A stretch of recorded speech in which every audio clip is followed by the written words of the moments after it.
Assalamualaikum warahmatullahi wabarakatuh. Perkenalkan, nama saya Muhammad Robi dengan NIM 2033803836. Baiklah, pada kali ini saya akan menjelaskan tentang tugas perancangan pengembangan teknologi energi terbarukan dengan mata kuliah konsep energi baru terbarukan. Pada tugas kali ini saya membuat alat dengan alat turbin angin pembangkit energi listrik. Sumber energi yang digunakan adalah angin. Dimanfaatkan untuk sumber energi listrik di daerah yang sulit dijangkau. Uh, Yang B, latar belakang. Latar belakang dari saya merancang alat ini adalah pembangkit listrik tenaga angin merupakan pembangkit listrik yang sangat ramah lingkungan.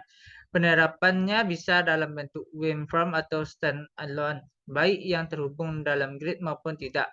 Pembangkit listrik tenaga angin sangat cocok diterapkan pada lokasi terpencil maupun yang telah mempunyai grid. Di daerah yang terpencil atau yang sulit diakses masih banyak yang belum mendapatkan listrik dan juga meningkatnya kebutuhan energi listrik di Indonesia setiap tahunnya. Ini sejalan dengan peningkatan pertumbuhan ekonomi nasional. Karena begitu besarnya, maka hal ini akan menjadi masalah bila dalam penyediaannya tidak sejalan dengan kebutuhan. Untuk mengatasi pemenuhan kebutuhan listrik ini, maka diperlukan sebuah sumber energi yang mampu memenuhi kebutuhan listrik nasional yang semakin besar. Angin sebagai sumber yang sangat banyak tersedia di alam dapat dimanfaatkan sebagai salah satu sumber energi listrik. Angin merupakan sumber energi yang tidak ada habisnya, sehingga pemanfaatan energi ini sebagai salah satu sumber energi yang akan berdampak positif terhadap kebutuhan listrik nasional. Hal ini dirasa sangat perlu untuk mengetahui lebih dalam mengenai energi angin dan pembangkit tenaga angin ini. Selain itu, juga perlu diketahui proses pembangkitan listrik tenaga ini dapat dianalisa kelebihan dan kekurangan dibandingkan dengan sistem pembangkit listrik lainnya. Yang C, rancangan alat. Berikut adalah rancangan alat yang yang telah saya buat. Yang yang ini merupakan tampak dari atasnya, yang ini merupakan desain tampak dari depannya, yang ini merupakan desain dari tampak sampingnya. Dan ini merupakan desain yang dapat kita lihat secara keseluruhannya. Dari desain yang telah saya buat, desain saya memiliki komponen berikut, yakni yang pertama ada anemometer ya, mengukur kecepatan angin dan mengirim data ke controller. Yang kedua adalah blades atau bilah kipas. Bilah kipas ini diputar oleh angin. Yang ketiga adalah controller, alat pengontrol yang dihidupkan dan dimatikan sesuai kecepatan angin.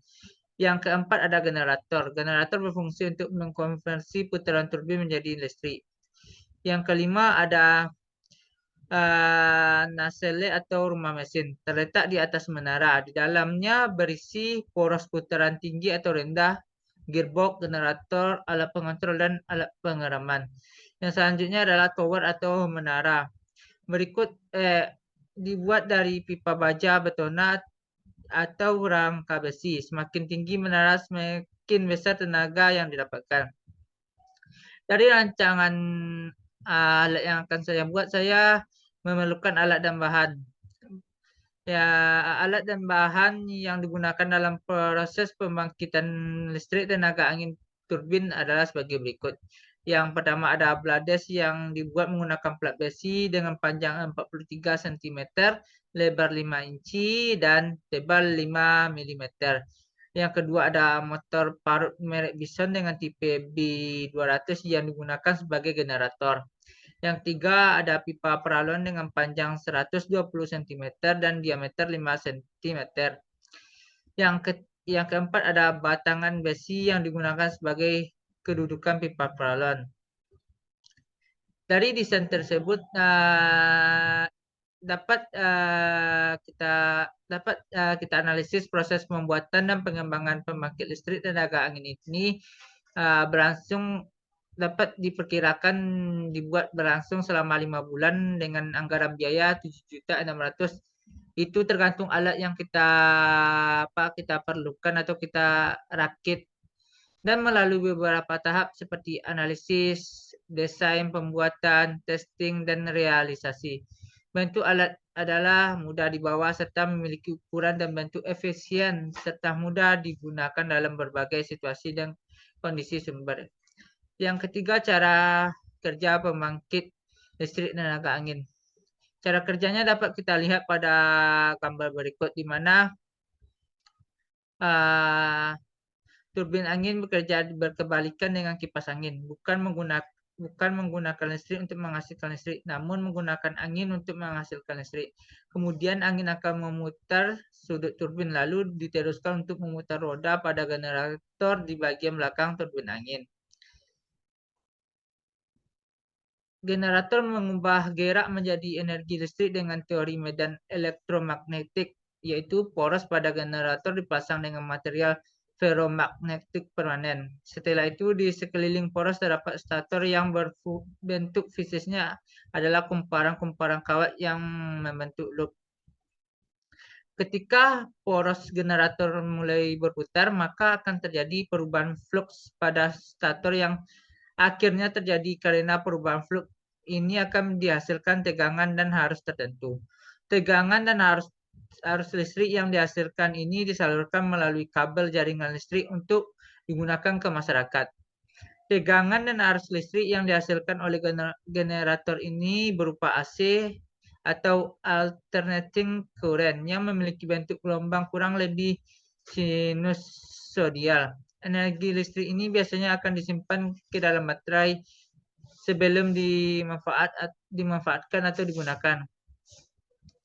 Dari turbin angin itu kita dapat mendapatkan keunggulan dan kekurangan. Yang pertama, keunggulan pembangkit listrik tenaga angin, yaitu angin merupakan sumber energi terbarukan sehingga tidak akan pernah habis. Sebagai sumber energi yang sifatnya jangka panjang, tentu angin bisa diandalkan selamanya. Yang kedua, tenaga angin tidak menghasilkan emisi sehingga minim menghasilkan hujan asam maupun gas rumah kaca. Bahan bakar fosil merupakan penghasil emisi yang tinggi dan dalam jangka panjang dapat mempengaruhi iklim. Yang ketiga, angin lebih ramah lingkungan dan terbarukan. Selain keunggulan dari turbin angin tersebut, kita juga dapat mendapatkan kelemahan dari pembangkit listrik tenaga angin, yaitu meskipun merupakan sumber energi terbarukan, tetapi angin bersifat tidak mudah diprediksi. Hal ini seperti tenaga surya, walaupun tak terbatas, namun kurang begitu bisa diandalkan pada saat-saat tertentu.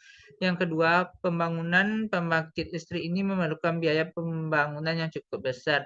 Selain itu, pembangunannya juga harus jauh dari sumber beban serta memerlukan transmisi berbiaya tinggi. Yang ketiga, selain biaya pembangunan yang tinggi, perawatan PLDB relatif lebih mahal. Selain cost maintenance turbin angin mahal, usia pakai turbin juga tergolong singkat. Selanjutnya masuk ke D, yaitu kendala yang akan dijumpai.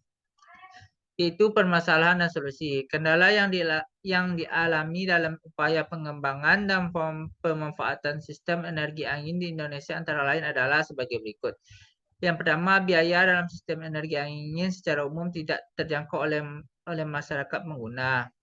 Yang kedua, meskipun dalam aplikasi pendesain listrik dan tenaga angin bisa lebih murah dibandingkan tenaga diesel, namun masih lebih mahal daripada listrik PLN. Yang ketiga, tenaga angin belum dikenal luas seperti tenaga diesel yang telah lama digunakan. Dan yang terakhir, dalam praktek sistem energi angin sering tidak beroperasi maksimal karena berbagai alasan, misalnya kecepatan angin tidak memadai, pekerjaan atau perbaikan atau perawatan lama, sehingga hal ini menimbulkan kesan buruk dan skeptis. Dalam upaya peningkatan pengembangan dan pemanfaatan sistem tenaga angin, beberapa upaya berikut perlu dilanjutkan. Yang pertama, peningkatan kegiatan riset dan pengembangan untuk penyempurnaan prestasi dan kendala sistem energi angin agar lebih efisien dan terjangkau harganya. Yang kedua, meningkatkan diseminasi sistem energi angin yang layak secara teknis dan ekonomi. Yang ketiga, penyebarluasan data dan informasi sistem energi angin. Dan yang terakhir, peningkatan jumlah lokasi pengukuran data angin dan analisa guna peningkatan identifikasi lokasi yang potensial. Hanya itu yang dapat saya jelaskan tentang tugas kali ini. Jika ada salah, saya mohon maaf. Saya akhiri dengan Assalamualaikum warahmatullahi wabarakatuh.